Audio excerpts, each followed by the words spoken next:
I started looking at the Marine Corps because I wanted to lead, I wanted to test myself, I wanted to do something different every day.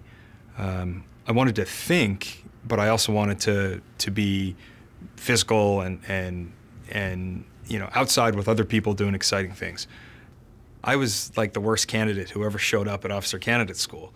I thought I was going to be on the next bus home. I just didn't get it.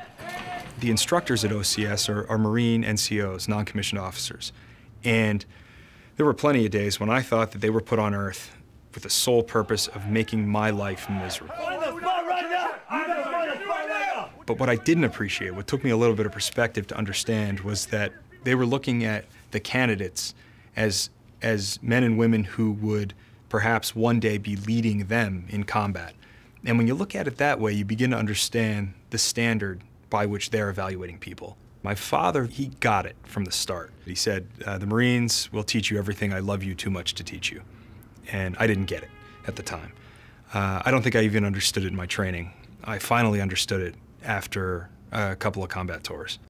I'm the chief operating officer now of a small company in Washington called the Center for New American Security. And I use things I learned in the Marine Corps every day. So leadership by example. If I need something done over the weekend and somebody has to be in the office, then I better be here too. You can't tell somebody to do something you're not willing to do yourself. When I was in college and I was making the decision to join the Marines, I had peers and professors who questioned my decision and said, why are you going to go throw away this education? And I didn't at the time have an answer for them. I needed the perspective of having done it. If I could go back, I'd say to them, what?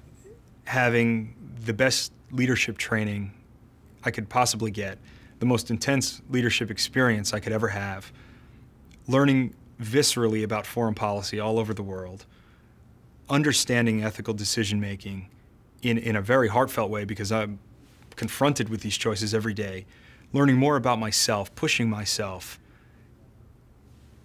These are the things that you think I'm throwing away my education to do? Anything but. You learn that indecision is a decision, and you have to make decisions. You have to be decisive. The Marine Corps is, in my opinion, the finest institution in American life. It has an ethos that is unbeatable. It has a collection of supporters and alumni that can't be defeated. The Marine Corps has a mission in the United States and in the world that people understand.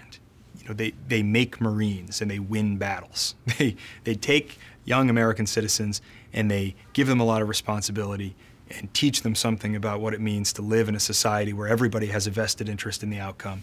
And then when you go out in the world, you're accomplishing a mission. You're doing something for the United States. It's certainly not for everyone, but I think most people could benefit from giving it a shot. I think a lot of people are deterred because they think that it's not going to help them get where they want to be in some kind of conventional sense. And I don't buy that. I think you learn more about leadership as a Marine than you do doing almost anything else.